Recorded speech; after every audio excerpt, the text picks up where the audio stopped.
Welcome, listeners. This is Ivan Franklin Rose, and this is the one about letting go of bitterness. Now, it's normal to have these kind of feelings. They occur, but it's what you do with them and how you process them that makes a difference in your life. So, according to psychologists, there are 6 basic human emotions that all of us experience in various forms throughout our lives: anger, joy, sadness, disgust, and surprise. Of those 6 emotions, anger might just be the most multi-faced, ranging from annoyance to outrage to resentment and bitterness. The latter often stems from unvoiced anger or frustration. When left to simmer, it can bear the seeds of any number of other negative emotions: sadness, disgust, fear, etc. So how do we prevent anger from manifesting into resentment or bitterness? We can start by acknowledging our anger, either voicing and dealing with the issues that make us feel frustrated or choosing to let go and move on with our lives. Of course, this is easier said than done. Learning to recognize and manage our emotions is a lifelong educational process. So now, let's talk about, in depth, the reasons why we can't let go of resentment. An article in the Very Well Mind, a publication I love to quote, by Wendy Rose Gould, and the content medically reviewed as well, said that whether a conscious act is conscious, or whether an act is conscious or unintentional, meant to say, being hurt by someone else often has a lasting impact on us.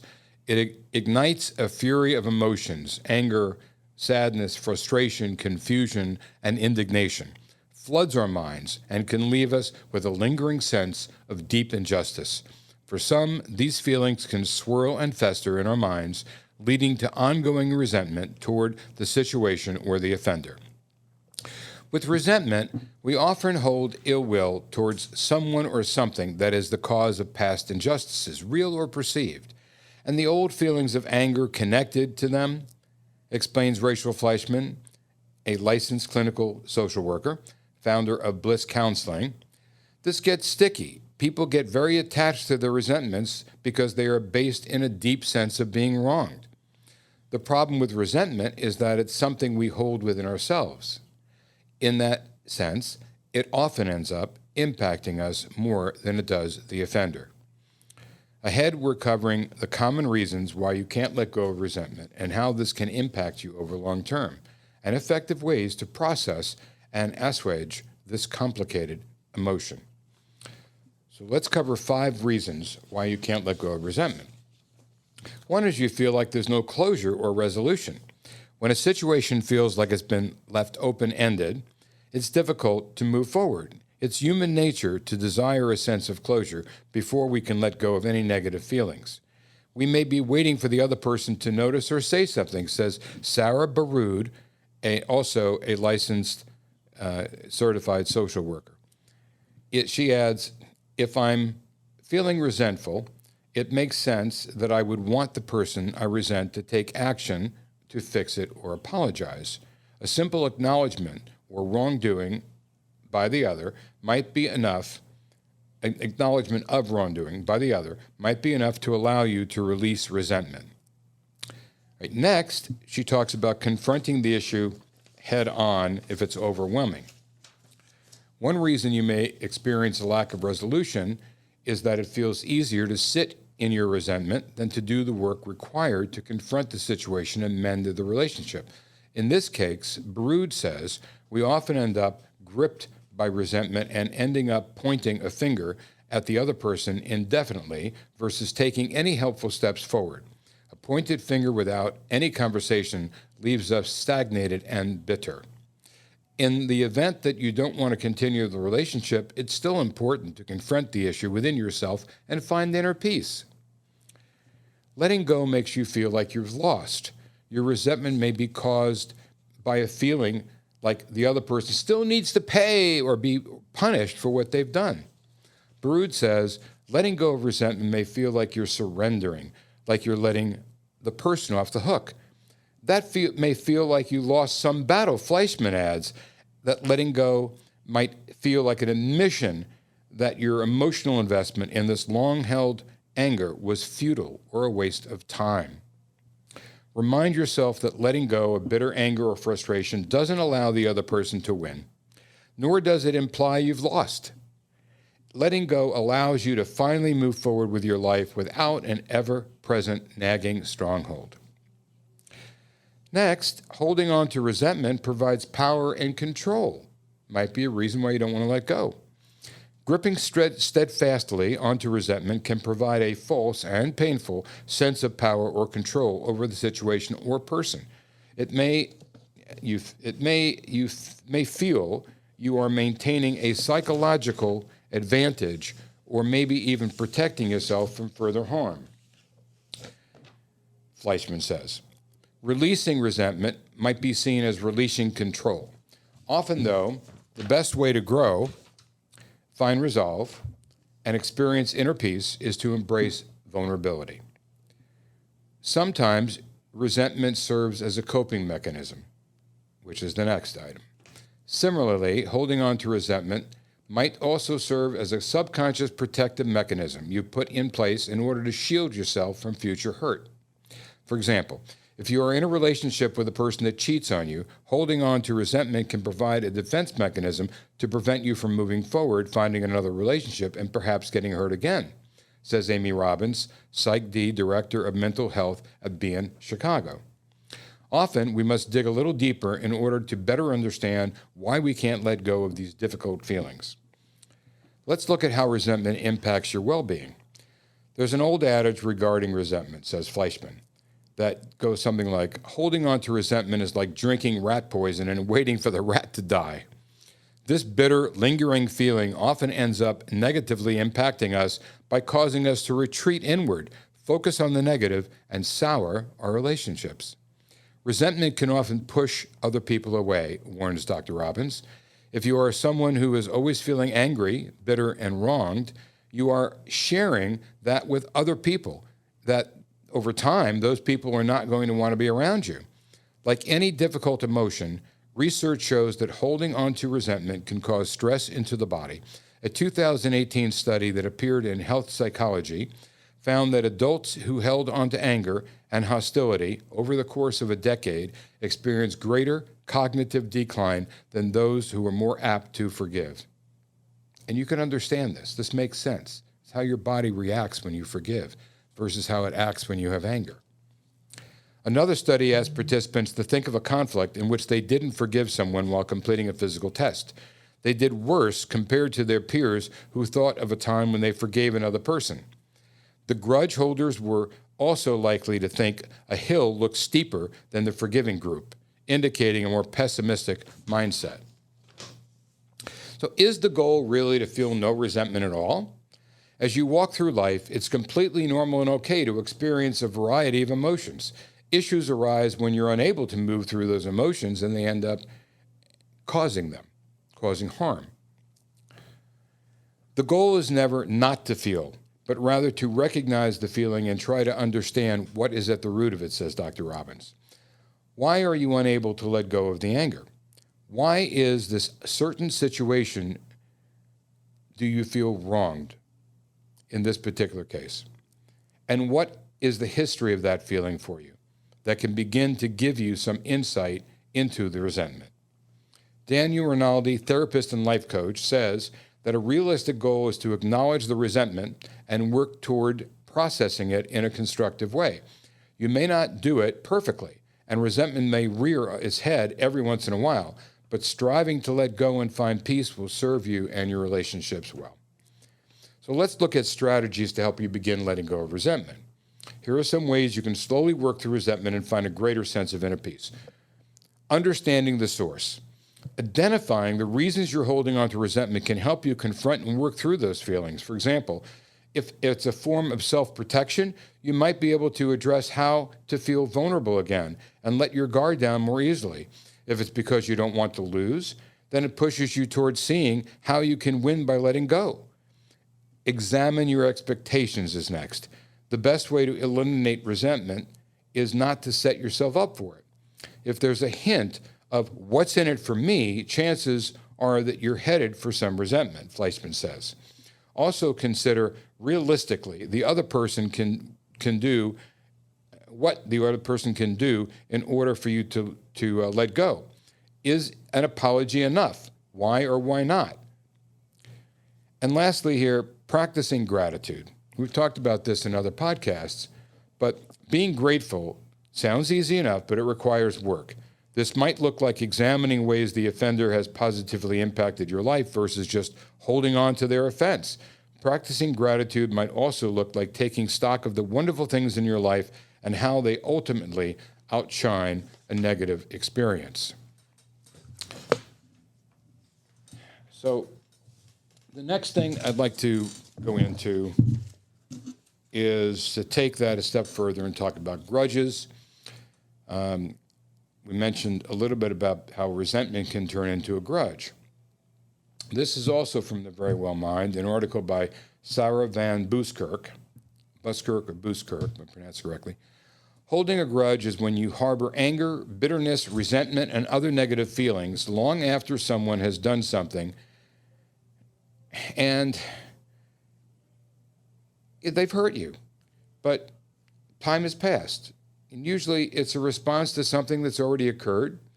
Other times a grudge may develop after simply perceiving that someone is against you or means to harm you, whether or not they actually do. Grudges also often feature persistent rumination about the person and or incident at the center of your ill will. While we don't often like to admit it, holding a grudge is a common way some people respond to feeling that they've been wronged. If you're still mad, well after a precipitating incident, you may be holding on to those negative feelings for too long, sometimes well after other people typically would have let them go. You may remember multiple past bad acts and relive those experiences every time you think about or interact with that person, either making your displeasure abundantly clear to them or keeping your true feelings to yourself. You might be intentionally holding a grudge, but sometimes you aren't even aware of it. But whatever your intentions or the cause of your bitterness, holding a grudge can end up hurting you as much as the person who inspired it. Let's discuss how clinging to anger can impact you emotionally, physically, and socially, as well as how to begin to let go of your grudges and cope with anger in a healthy way. From early childhood on, holding a grudge is one way people respond to negative feelings and events. This reaction is particularly common when you think someone has done something intentionally, callously, or thoughtlessly to hurt you, especially if they don't seem to care or make an attempt to apologize or make the situation right. If you have low self-esteem, poor coping skills, were embarrassed by the hurt, and or have a short temper, you may be more likely to hold a grudge. While we all may fall into holding an occasional grudge, some people may be more prone to hanging on to resentments or anger than other people. Sometimes holding grudges and blaming others may be a form of self-protection. In this vein, some people may be more cognizant that they are stoking feelings of bitterness than others, who may be unaware of the role they play in keeping their anger alive. Lasting bitterness can grow from a variety of issues, large and small as well. For instance, holding a grudge may come from a result of seemingly small slights, like someone not picking you for a team or taking your preferred seat, or not including you in a group text, not inviting you to an event, calling you by the wrong name, not noticing your new haircut, looking at you in a strange way, or even simply bumping into you. Of course, resentments and prolonged anger more often spring from larger missteps, such as someone forgetting your birthday or not helping you when you need them, making a thoughtless or rude comment, or letting you down in other hurtful ways. Grudges also naturally build from more egregious events, like taking credit for your efforts at work. Sometimes people will do that. Lying to you, false accusations, forgetting or ignoring something important, or making a pass at your significant other or the object of your crush. Additionally, sometimes you and the other person you feel wronged you may both be holding grudges against each other, further exasperating the cycle of bitterness, anger, and blame. Holding grudges is something related sometimes related to people automatically having negative thoughts and cognitive distortions. Some grudges may be relatively short-lived, eventually getting resolved or simply fading away, while others can last a lifetime. However, while occasional anger, frustration, disappointment, disillusionment, feeling attacked, ignored, or let down, or other negative feelings towards others may be an unavoidable reality of life, coping with them in a positive way is imperative for healthy well-being, and holding grudges usually backfires on this front. So is holding a grudge harmful? Let's see. Essentially, holding a grudge isn't good for you. It ensnares you in anger and makes you prone to persistent rumination rather than moving forward with your life. You might think that harboring ill will harms the person you're mad at, but ultimately, you're the one who suffers from it. Essentially, a grudge inhibits your ability to cope with or resolve your issue and keeps you stuck in the past, trapped in an unpleasant event or interaction that causes you distress.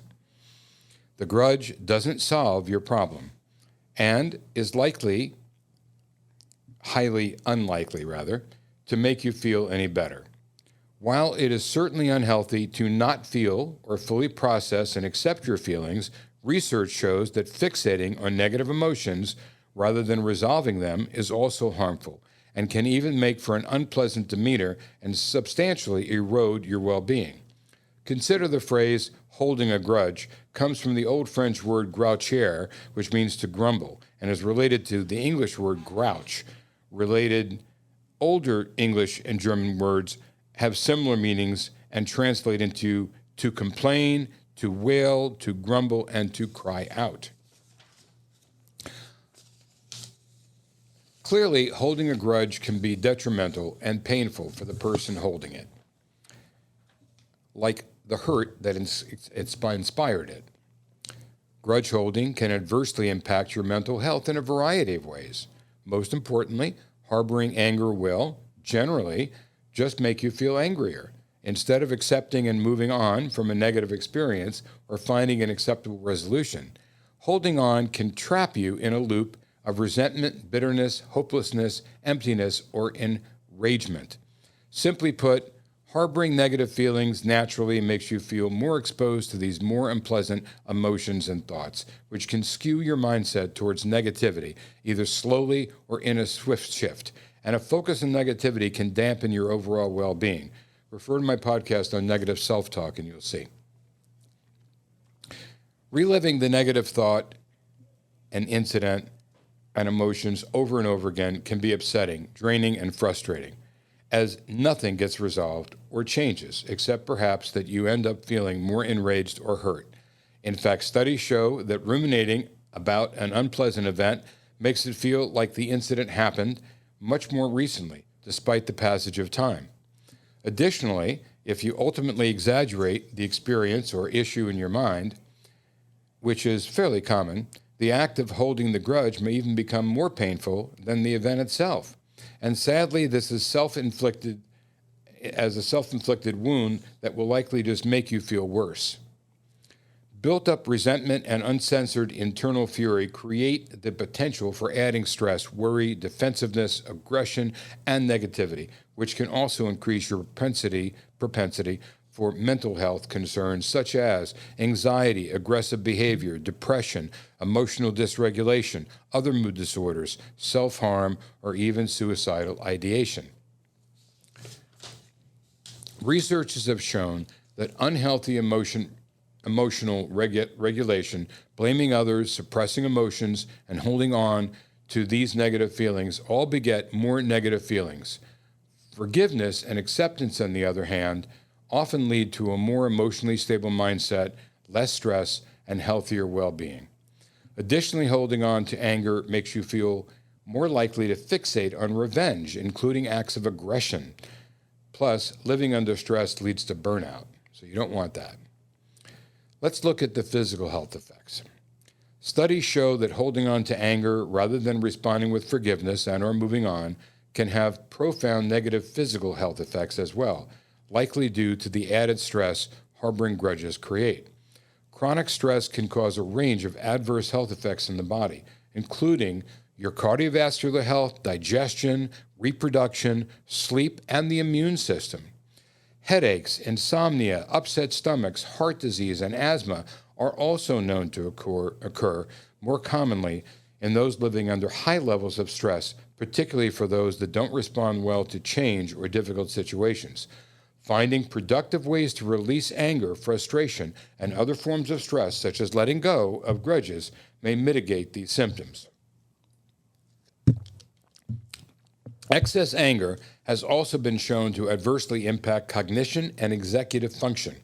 In fact, one study found decision-making skills to become impaired in those with high levels of anger. Memory and perception of reality may also be negatively associated with holding grudges as well. Holding grudges can have a big impact on your social life. And, having a bitter reaction to hurtful situations can cause estrangement from family members as well. It can ruin friendships or otherwise limit the number of people with whom you socialize. However, it's important to note that minimizing or ending some relationships, particularly if you deem them to be toxic to your well-being, could be a good thing. Still, taking time to assess if you may be overacting or if another measure can be taken to heal the rift before you cut someone from your life. Also, consider that the impact of harboring resentment may spill over into multiple relationships beyond the person you're mad at, as to include others who may disapprove of the fact that you won't let go of your angry feelings. If people think of you as a person who regularly holds grudges, they may be less inclined to socialize with you or trust you to be there for them, even if you aren't holding any grudges against them.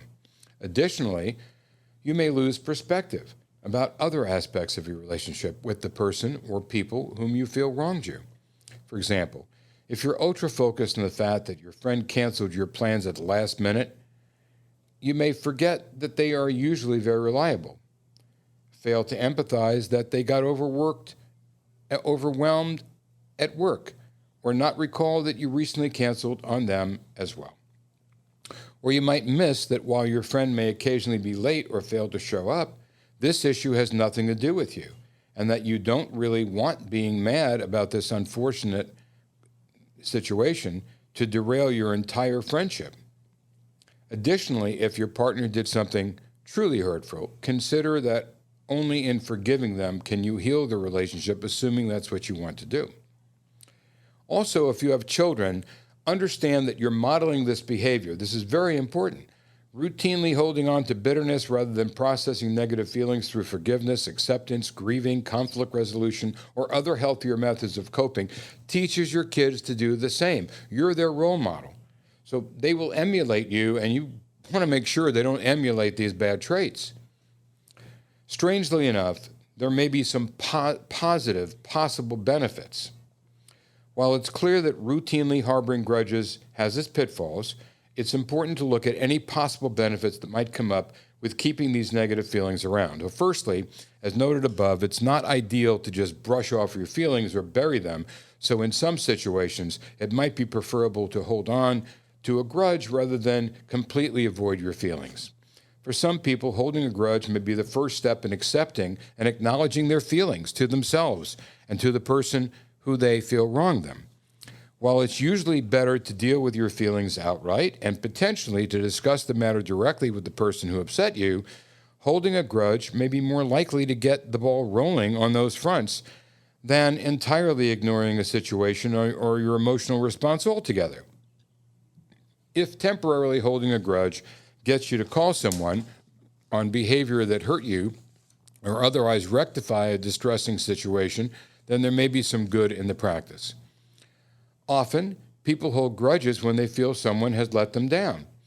However, while it may be justifiable to be upset or resentful, as noted above, a healthier approach may be to address the situation head-on with the person in question, especially as misunderstandings or misplaced expectations are often the roots of these issues. People often want to blame someone, even if there's no one really at fault, which can add to appeal of holding a grudge, particularly if you keep your feelings to yourself and eventually let them go. For example, sometimes someone does something like bumping into you. You can have a larger unintended consequence, like dropping your drink and spilling it over your favorite shirt, which can make you hold a grudge even if being mad about the misstep seems a bit unfair, even if your shirt was ruined. In this situation, you may not feel entirely vindicated or righteous in your anger, but holding on to it might help you process the upsetting event. Keeping your grudge private may help you feel your anger without confronting the person you're blaming, something you may not want to do if they aren't really to blame.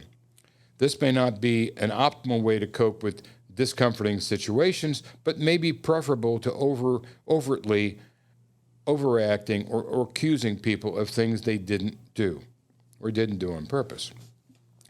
Research and anecdotal evidence alike point to the fact that some people are more inclined to hold grudges than others.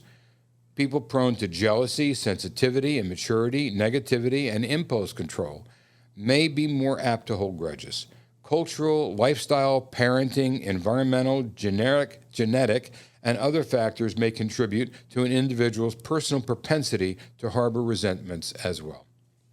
Those with certain personality types and traits may be more likely to engage in this response to angry or bitter feelings. In fact, those who are more empathetic, resilient, have a better ability to self-regulate and have stronger coping skills, are less likely to hold grudges.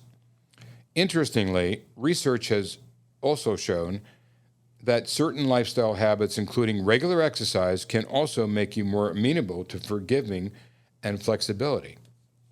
Additionally, people who tend to be more irritable and emotionally volatile are more likely to harbor angry feelings and blame others rather than consider their own responsibility in a situation as well.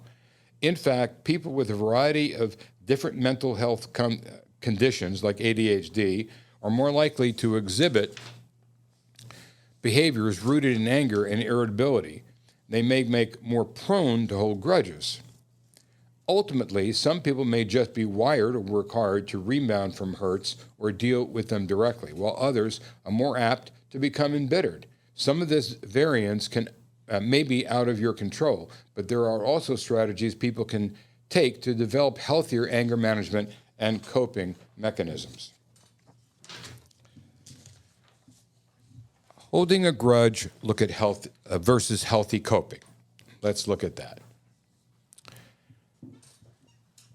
So how do you know when you're holding a grudge rather than when you're simply feeling appropriately angry about something?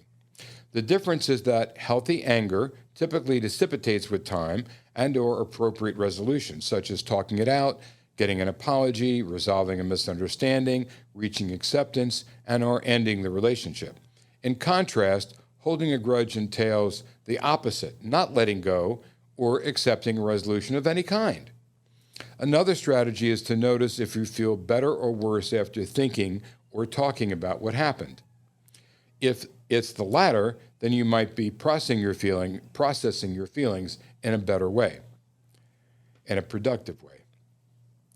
However, if you feel more distressed, overwhelmed, or worked up after going over the events in your mind or discussing the issue, then you may be creating a grudge rather than coping in a healthy manner. If you're not sure, consider if a friend described what happened, but as if it happened to them, as well as your response to it, would you still feel as embittered if it wasn't about you? Also think about whether you would feel comfortable or embarrassed telling someone close to you about your internal thoughts regarding the grudge. Think about if you believe they would think your reaction was justified or an overreaction. Additionally, you can always ask another person you trust for their opinion on how you're handling a situation, as getting the perspective of someone else's judgment who you value can help you get a better sense if you're holding on to a grudge or just trying to process it as a justifiable anger. In either case, talking out the situation and your feelings can assist you in making sense of what happened and how to move on. Now, here are tips for letting grudges go. If you find you're holding on to bitterness and grudges rather than letting them go, it may be helpful to talk to a counselor or even to a friend or loved one, as noted above. Getting out of your head can help you clear the air and come up with a plan to seek better resolution. Talking through your conflicts with a therapist can give you insights into why you hold grudges and help you develop the skills to respond more effectively to difficult or hurtful situations. Additionally, before you jump to conclusions or condemn someone's behavior, it can help to put yourself in the other person's shoes. Consider that your worst suspicions may not be entirely accurate. In fact, often someone else's negative actions aren't about you at all. Maybe they were just having a really bad day. Maybe they misunderstood what they were hoping they would do, or bad luck piled up despite their good intentions. Invest time in learning and practicing positive coping skills, such as truly forgiving those that have hurt you and practicing healthy stress management techniques, including accepting what happened, your feelings, and what you can do to make amends, considering your own role and what you could have and might do differently, cultivating empathy for yourself and the target of your grudge, distracting yourself, watch a movie, read a book, draw, or anything that you enjoy that gets your mind off what's bothering you. Doing yoga helps. Exercising helps. Focusing on the positive, getting enough sleep, learning anger management skills, letting go of the past, listening to other person's perspective, living in the present moment, or mindfulness. You can respond to my podcast on that I did recently. Making a plan for closure that considers both sides, mediating, practicing restorative breathing, rather than judging your own feelings, accepting and processing them, saying or texting, writing or emailing what you need to say to the object of your grudge, spending time with loved ones or a pet, setting healthy boundaries, talking with supportive friends, and writing down your feelings. We talked about journaling before, how that could really help, and I think it helps here. Okay. Now, I'd like to finish with some famous quotes dealing with letting go of bitterness and grudges. There's about 8 of them. Be soft. Do not let the world make you hard. Do not let the pain make you hate. Do not let the bitterness steal your sweetness. Take pride that even though the rest of the world may disagree, you still believe it to be a beautiful place. That's by Lane S. Thomas. I can become quite angry and burning in anger, but I have never been bitter. Bitterness is a corrosive, terrible acid. It just eats you and makes you sick. That's from Maya Angelou. Bitterness and resentment only hurt one person, and it's not the person we're resenting, it's us. That's from Alana Stewart. Hatred and bitterness can never cure the disease of fear. Only love can do that. Hatred paralyzes life. Love harmonizes it. Hatred darkens life. Love illuminates it. That is from Martin Luther King Jr. Don't allow your wounds to transform you into someone you're not, by Paulo Coelho. Don't be so bitter about a bad experience from your past that you miss the opportunities in front of you. That's from Robert Kiyosaki. Bitterness imprisons life. Love releases it. Bitterness paralyzes life. Love empowers it. Bitterness sours life. Love sweetens it. Bitterness sickens life. Love heals it. Bitterness blinds life. And love anoints its eyes. Some turn to the past to strengthen them for a brighter future, and some succumb to the rage and blame, not realizing that anger without action leaves us bitter and not better. That's from T.D. Jakes. Imprisonment of the body is bitter. Imprisonment of the mind is worse. That's from Thornton Wilder, the author. Bitterness only consumes the vessel that contains it. Reuben Carter. Now, a lot of the podcasts we do are meant to help you go through life without stress, anxiety, and even depression. But these issues that come up, we're all subject to them. We all feel these occasionally. It's normal, it's natural. But it's how you process them that matters.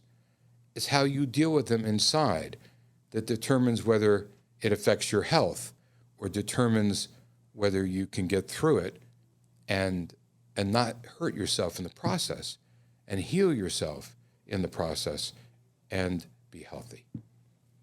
I hope that each of you will take a moment every day to find something to be grateful for, to find something to be happy about, to feel that you have a reason for living, to feel that there are people in your life who love and care about you, and to feel that you love and care about other people. These are good feelings. Wake up each morning and strive to do your best. Make an effort to go out into the world that you're going to bring a smile to someone else's face. Go out into the world each morning with the feeling that you're going to make a difference in someone's life. If you go out to eat for lunch, ask the person how they're doing. If you speak to someone over the phone, ask them how they're doing today. They'll be so thankful. Be a person that changes other people's lives. Be a person that reflects when you think you're hurt to see if there's a reason that you could forgive that person. Be a person that goes through life healthy and not with unhealthy stress or anxiety or gets depressed when you can avoid it. Avoid things that are unhealthy in your life by practicing the things we are teaching in our podcast, reading the books that we recommend, and go and read other people's books on the subject. Be knowledgeable about how to solve these problems without getting unhealthy. And with that, I hope you have a wonderful day, a relaxing day, a productive day, and make a difference in someone's life. Until next time, goodbye.